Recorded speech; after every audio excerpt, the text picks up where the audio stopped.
እግዚአብሔር የወደደውን አደረገ፣ የፈቀደውን አደረገ።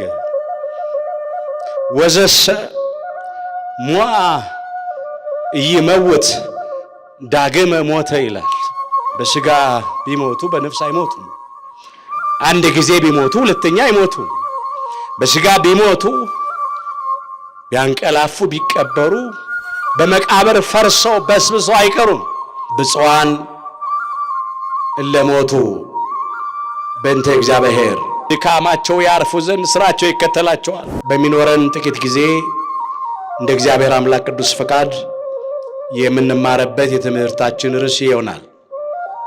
ብፁዓን እለሞቱ በእንተ እግዚአብሔር፣ በእግዚአብሔር የሚሞቱ ሙታን ወይም በእግዚአብሔር አምነው የሞቱ ሙታን ብፁዓን ንዑዳን ክቡራን የተመሰገኑ ናቸው ይላል።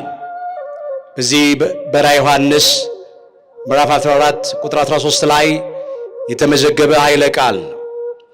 ቅዱስ ዮሐንስ ራእዩን በግዞት ሳለ በፍጥሞ ደሴት ሆኖ በተመለከተ ጊዜ የመዘገበው ነው። ብፁዓን እለሞቱ በእንተ እግዚአብሔር አለ። ሃይማኖታቸውን አጽንተው ምግባራቸውን አቅንተው ከልጅነት እስከ ዕውቀት እግዚአብሔርን እያገለገሉ የእግዚአብሔርን ፈቃድ እየፈጸሙ የሞቱ ሙታን በስጋ ያንቀላፉ ሙታን ብፁዓን ናቸው፣ ንዑዳን ናቸው። በእውነት ነው እንደ እግዚአብሔር ፈቃድ ኖረው እንደ እግዚአብሔር ፈቃድ ሩጫቸውን ለጨረሱት ለነሱ ብፁዓን ንዑዳን ክቡራን መባል ይገባቸዋል። ምን የሚያጓጓ ምን የሚያስመኝ ነገር አለ? ያለቀበት ዘመን ላይ ነው የደረስነው። አስጨናቂ ዘመን ላይ ነው ያለነው። በእግዚአብሔር የሚሞቱ ሙታን ብፁዓን ናቸው። አዎን ይላል፣ ከድካማቸው ያርፉ ዘንድ ስራቸው ይከተላቸዋል። ከሞት ወደ ሕይወት ነው የተሻገሩት። ከሚያልፈው ዓለም ነው ወደማያልፈው ዓለም የተሻገሩት።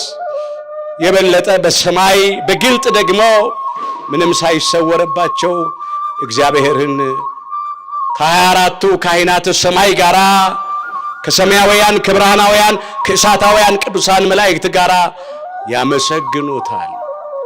ወእመኒ ሀየውነ ለእግዚአብሔር ነሐዩ ወእመኒ ሞትነ ለእግዚአብሔር ንመውት። እመኒ ሀየውነ ወእመኒ ሞትነ ለእግዚአብሔር ንሕነ ብሏል ቅዱስ ጳውሎስ። ወይ በሕይወት ሆነን ብንኖር ለእግዚአብሔር እንኖራለን፣ ብንሞትም ለእግዚአብሔር እንሞታለን።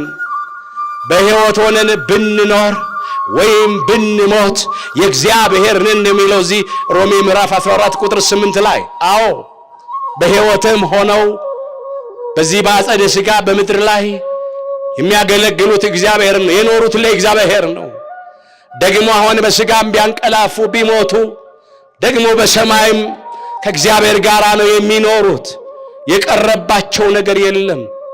ለራሳችን ግን እናዝናለን። ጎጠኝነትን የሚጸየፉ ናቸው። በተለይ በዚህ ዘመን የብዙዎቻችን በሽታ ጎጠኝነት ነው። ክቡር ሞቱ ለጻድቅ በቅድሚያ እግዚአብሔር አለ አባታችን ክቡር ዳዊት። የጻድቅ ሞት በእግዚአብሔር ፊት የከበረ ነው አለ በመዝሙር 115 ቁጥር 6 ላይ። በሥጋ ቢሞቱ በነፍስ አይሞቱም። አንድ ጊዜ ቢሞቱ ሁለተኛ አይሞቱም። አዎ ለዘላለም ሕያው ሆነው ይኖራሉ። ሞታቸው እረፍታቸው ስለሆነ የጻድቅ መታሰቢያ ለዘላለም ይኖራል። አምላካችን እግዚአብሔር በቸርነቱ ይርዳን። ከዚህ በላይ ማለት አልፈልግም። ብዙ ብፁዓን አበው ሊቃነ ጳጳሳት አሉ። ለመታዘዝ ቃላቸውን ለመፈጸም ነው ፊት ለፊታቸው የቆምኩት። እግዚአብሔር ከሁላችንም ጋር ይሁን፣ መጨረሻችን ያሳምርልን። ይቆየ